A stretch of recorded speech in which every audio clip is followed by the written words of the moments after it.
నమస్కారం శశికాంత్ గారు. నమస్తే నాగరాజ్ గారు. శ్రీపతి తమిళనాడు జడ్జ్ ఈరోజు అవునండి. సోషల్ మీడియాలో తెగ ట్రెండ్ అవుతున్నటువంటి పేరు. ఎస్ ఎస్ ఎంతో కష్టపడి ఇక్కడ దాకా వచ్చిందని ఏంటి సార్ అంటే ఆ సక్సెస్ స్టోరీ ఏంటి? ఎందుకంటే మీరు ఆ ఫీల్డ్లో ఉన్నారు. కరెక్ట్ ఆ, కరెక్ట్ అండి. చాలా ఆనందంగా ఉంది నాకు ఈ టాపిక్ డిస్కస్ చేస్తాం కూడా.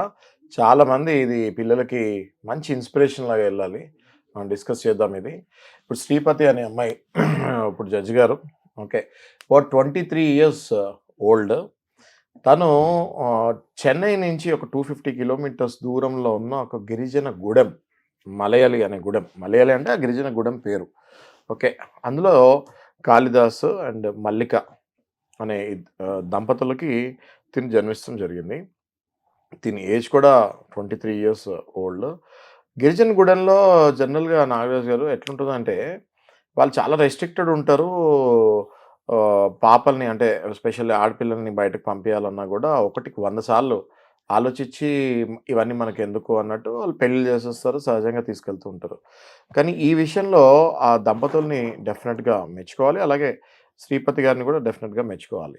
వీళ్ళు ఏం చేశారంటే ఈమె ఆసక్తి చదువు పట్ల ఉన్న ఈమెకి ఆసక్తి చూసి సరే అన్నట్టుగా ట్రై చేద్దాం అన్నట్టుగా కొంచెం కంటిన్యూ చేస్తాం జరిగింది. ఒక్కసారి ఈమె మేజర్ అయిన తర్వాత ఎల్ఎల్బి చేస్తాం జరిగింది. ఆ దగ్గరలో ఉన్న కాలేజీలోనే తను ఎల్ఎల్బి చేస్తాం కూడా జరిగింది.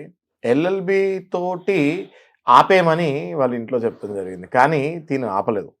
అక్కడే ఉన్న మళ్ళీ అంబేద్కర్ లా యూనివర్సిటీలో తిను ఎల్ఎల్ఎం కూడా చేస్తాం జరిగింది.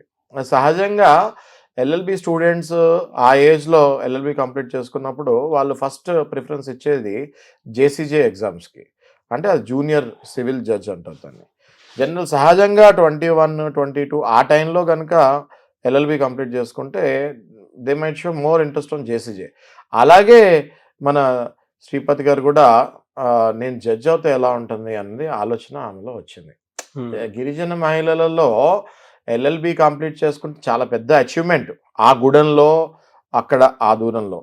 ఈ అచీవ్మెంటే కాకుండా తను ముందుకెళ్ళి మాస్టర్స్ కూడా చేసి లాలో, అదే కాకుండా జేసీజే రాస్తాం అనుకునేది ఇంకా అసలు చాలా ఆ చుట్టుపక్కల ఆ పర్టికులర్ గూడెంలో ఉన్న వాళ్ళకి అర్థం కూడా కాదు తిను ఏం చేస్తున్నారు అన్నది. ఆ తర్వాత అర్థమైంది అది. ఓకే, సో తిను ఎల్ఎల్ఎం చేసుకొని జేసీజే ఎగ్జామ్ కూడా వెళ్తే ఆ టైంలో వీళ్ళ పేరెంట్స్ చుట్టాలు వీళ్ళు ఏం చేశారంటే చిన్న ఏజ్లోనే అక్కడ మ్యారేజెస్ కూడా చేస్తాం జరుగుతుంటుంది. అందులో తినకు కూడా 22 ఇయర్స్ వచ్చేసరికి వెంకట్రమణ్ అనే వ్యక్తితోటి వాళ్ళ బంధువుల్లోనే ఒక వ్యక్తితోటి మ్యారేజ్ చేస్తాం కూడా జరిగింది. ఓకే, అయితే తిను మ్యారేజ్ చేసుకుంటున్న తర్వాత భర్త సహకారం కూడా కొద్దిగా ఉంది. మ్యారేజ్ చేసుకున్న తర్వాత కూడా తిన జేసీజే కోచింగ్కి వెళ్తాము, అది చదువుకుంటూ ఉంటాము, అట్లా చేస్తూ ఉంది. అయితే ఈ జేసీజేకి ఒక డేట్ ఫిక్స్ అయింది. అదే డేట్ November 27 అన్నది డేట్ ఫిక్స్ అయింది. కానీ అదే టైంలో ఈమె ప్రెగ్నెంట్ అన్న విషయం కూడా తెలుస్తాం జరిగింది.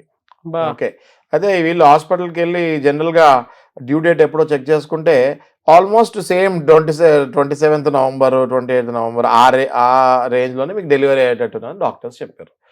దాంతో ఈమె కొంచెం డిసప్పాయింట్ అవుతాం జరిగింది.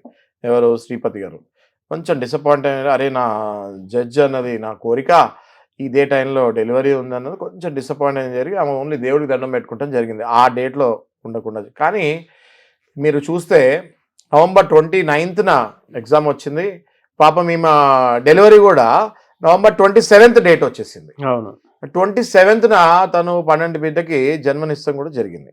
ఓకే, అయితే 27th డెలివరీ అయిన తను చరిత్రలోనే 27th డెలివరీ అయిన వాళ్ళు తెల్లారి ఎగ్జామ్కి వెళ్ళాలి అంటే అది ఆల్మోస్ట్ నెక్స్ట్ ఇంపాసిబుల్. ప్రెగ్నెంట్ ఉంటేనే చాలామంది ఎగ్జామ్స్కి వెళ్ళరు, మెట్లు ఎక్కాలో దిగాలో అక్కడ సెంటర్ ఎలా ఉంటుందో ఏంటో అనేసి. అలాంటిది తిను 27th డెలివరీ అయ్యి 29th 250 కిలోమీటర్ల దూరంలో ఆమె సెంటర్ పడింది. ఓకే, 250 కిలోమీటర్ల దూరంలో ఈమె సెంటర్ పడినా కూడా తిను అక్కడి నుంచి ట్రావెల్ చేస్తానికి డాక్టర్స్ కూడా అస్సలు వద్దంటే వద్దన్నారు, ససేమిరా వద్దన్నారు డాక్టర్స్. ఇది ఇప్పుడే డెలివరీ అయింది, 100% డేంజర్ అమ్మా మీ హెల్త్, ఇప్పుడు వద్దు, నెక్స్ట్ టైం ట్రై చేయండి అని చెప్తాం జరిగింది. కానీ తిని వినలేదు. శ్రీపతి గారు ఏం చేశారంటే ఆమె భర్త అయిన వెంకట్రమణ్ని ప్లస్ ఫాదర్ అయిన కాళిదాసు, మల్లిక, మళ్ళీ ఒక టీచర్ ఉంది ఈమెకి. ఓకే, ఒక లెక్చరర్ మహాలక్ష్మి అనేసి, తనతో కూడా కన్విన్స్ చేయమని చెప్పి వాళ్ళ పేరెంట్స్ని కన్విన్స్ చేయమని చెప్పి ఫ్యామిలీని మొత్తం ఆ టీచర్ తోటి మాట్లాడి కన్విన్స్ చేపించి ఈమె 2 రోజుల పసికందుని పట్టుకొని ఆ 250 కిలోమీటర్ల దూరంలో ఉన్న సెంటర్కి వెళ్ళి తిన పరీక్ష రాయడం జరిగింది. జస్ట్ ఇమాజిన్ నాగరాజ్ గారు, జేసీజీ ఎగ్జామ్ అంటే పగలు రాత్రి కష్టపడి చదువుతారు పిల్లలు. ఓకే, అట్లాంటిది తిను డెలివరీ అయిన ఇమీడియట్ ఆల్టర్నేట్ డేలో ఆ 250 కిలోమీటర్లకి ఆ చిన్న పసికందని పట్టుకొని వెళ్ళి ఎగ్జామ్ రాసింది. జేసీజీలో ఎగ్జామ్ రాసడంతో అంతా అయిపోదు, దాని తర్వాత మళ్ళీ ఇంటర్వ్యూ కూడా ఉంటుంది. ఓకే, అయితే తిను ఎగ్జామ్ రాసిన తర్వాత తను పాస్ అవుతాం జరిగింది. దాని తర్వాత మళ్ళీ తమిళనాడు స్టేట్ పబ్లిక్ సర్వీస్ కమిషన్లో ఇంటర్వ్యూ ఇస్తాం జరిగింది. మళ్ళీ ఆమె సెలెక్ట్ అవుతాం కూడా జరిగింది. దాని రిజల్ట్స్ కూడా మన ఫిబ్రవరి 15న వస్తాం జరిగింది. ఫిబ్రవరి 15న అతను జూనియర్ సివిల్ జడ్జ్ లాగా నియామకం జరిగింది. అయితే ఇందులో స్పెషాలిటీ ఏంటంటే శ్రీపతి గారు రికార్డ్ క్రియేట్ చేస్తాం జరిగింది. ఎట్లా రికార్డ్ క్రియేట్ చేస్తాం జరిగిందంటే గిరిజన ప్రాంతంలో, తమిళనాడు స్టేట్లో గిరిజన ప్రాంతంలో ఆ గుడెన్ నుంచే కాకుండా మొత్తం స్టేట్లో గిరిజన అమ్మాయిల నుంచి ఫస్ట్ జూనియర్ సివిల్ జడ్జ్ లాగా ఆమె నియామకం జరిగింది. దీంతో తమిళనాడు కరెంట్ ముఖ్యమంత్రి స్టాలిన్ గారు కూడా పిలిచి అభినందించి ఎన్ని కష్టాలు వచ్చినా ఈ అమ్మాయి తట్టుకొని ఇక్కడ వరకు వచ్చి ఎగ్జామ్ పాస్ అయ్యి జడ్జ్ లాగా నుంచుంటాం అంటే సామాన్యమైన విషయం కాదని స్వయంగా స్టాలిన్ గారు ముఖ్యమంత్రి గారే పిలిచి అందరి ముందు అభినందిస్తాం జరిగింది. ఇది అసలు మొత్తం స్టేట్ వైడ్ వైరల్ న్యూస్ అయింది. ఇప్పుడు నేషనల్ వైరల్ న్యూస్ కూడా ఇది అవుతాం జరిగింది. This should be a very very very good motivation for all the youngsters who are aspiring to become జేసీజెస్ అంటే జూనియర్ సివిల్ జడ్జెస్. అది రియలీ గ్రేట్ సార్. నిజంగా ఇప్పుడు ఉన్న చాలా మంది కొన్ని ఇళ్లలో మనం చూస్తూ ఉంటే ఆడపిల్లల్ని ఇప్పటికీ కొంత రిస్ట్రిక్ట్ చేసేటువంటి వాళ్ళు చాలా మంది ఉన్నారు. కరెక్ట్, చదువెందుకు అదెందుకు అని చెప్పి. సార్ ఈ రోజుకి నేను చూస్తున్నాను, బ్యాంక్ కోచింగ్ సెంటర్కి వెళ్తే నీకు 1 year గడువిస్తా, నువ్వు చదువుకుంటే చదువుకో, లేదంటే పెళ్లి చేస్తా అని చెప్పేసి చెప్పేటువంటి వాళ్ళు. కొంతమంది టీటీసీ కష్టపడి రాసి ఇది చేసేసుకొని సరే డిఎస్సి రాద్దాం అనుకునేటువంటి వాళ్ళు ఉంటారు. వాళ్ళు ఏంటంటే డిఎస్సి నోటిఫికేషన్ వచ్చేంత వరకు వెయిట్ చేస్తాం అనుకునేటువంటి వాళ్ళు. వాళ్ళకు కూడా మీకు ఇంతే టైం ఉంది, లేదంటే పెళ్లి చేసేస్తాను పంపించేస్తాను. డిఎస్సి రాసిన తర్వాత కూడా జాబ్కి పంపించినటువంటి వాళ్ళు కొంతమంది ఉన్నారు. కొంతమందికి జాబ్ వచ్చినా పంపించలేదు, కొంతమందికి అంటే పెళ్లిళ్ళు చేసేసి జనరల్గా వాళ్ళ కెరీర్ని అక్కడే స్పాయిల్ చేసేసి ఇది చేశారు. కొంతమంది చూస్తే అండి మనం మామూలుగా ఇళ్లలోనే ఈవెన్ ప్రైవేట్ జాబ్ బాగా చదువుకుని ఉన్నా కూడా ఏమీ చేయలేనటువంటి పరిస్థితిలో ఉండేటువంటి వాళ్ళు ఉన్నారు. ఇప్పటికీ ఫీమేల్స్ ని జాబ్ చేయకూడదు అంటారు. అవును. ఇటువంటి పరిస్థితుల్లో మహిళ ఇటువంటి ఇంకా ఫేస్ చేస్తున్నటువంటి పరిస్థితుల్లో ఈవిడ ఒక ఆదర్శం అని చెప్పాలండి. ఒక మాట అన్నారు చూసారా, 27th తన డెలివరీ అయితే 29th 250 kilometers వెళ్ళి ఎగ్జామ్ రాసి వచ్చిందని పసికందను పట్టుకొని. బాబా, చాలా ఆస్పైరింగ్ స్టోరీ అండి. చెప్తుంటే కూడా గూస్ బంప్స్ వస్తున్నాయి. హ్యాట్స్ ఆఫ్ టు శ్రీపతి గారు, జడ్జి గారు. కాబట్టి ఇప్పుడు we have to respect her. And definite గా ఇది ఇన్స్పిరేషన్ లాగా తీసుకొని ఎంతో మంది ఎల్ఎల్బి స్టూడెంట్స్ దీన్ని ఇన్స్పిరేషన్ గా తీసుకొని ముందుకెళ్ళి లేడీ జడ్జెస్ చాలా మంది రావాలని నేను పర్సనల్ గా కోరుకుంటున్నాను.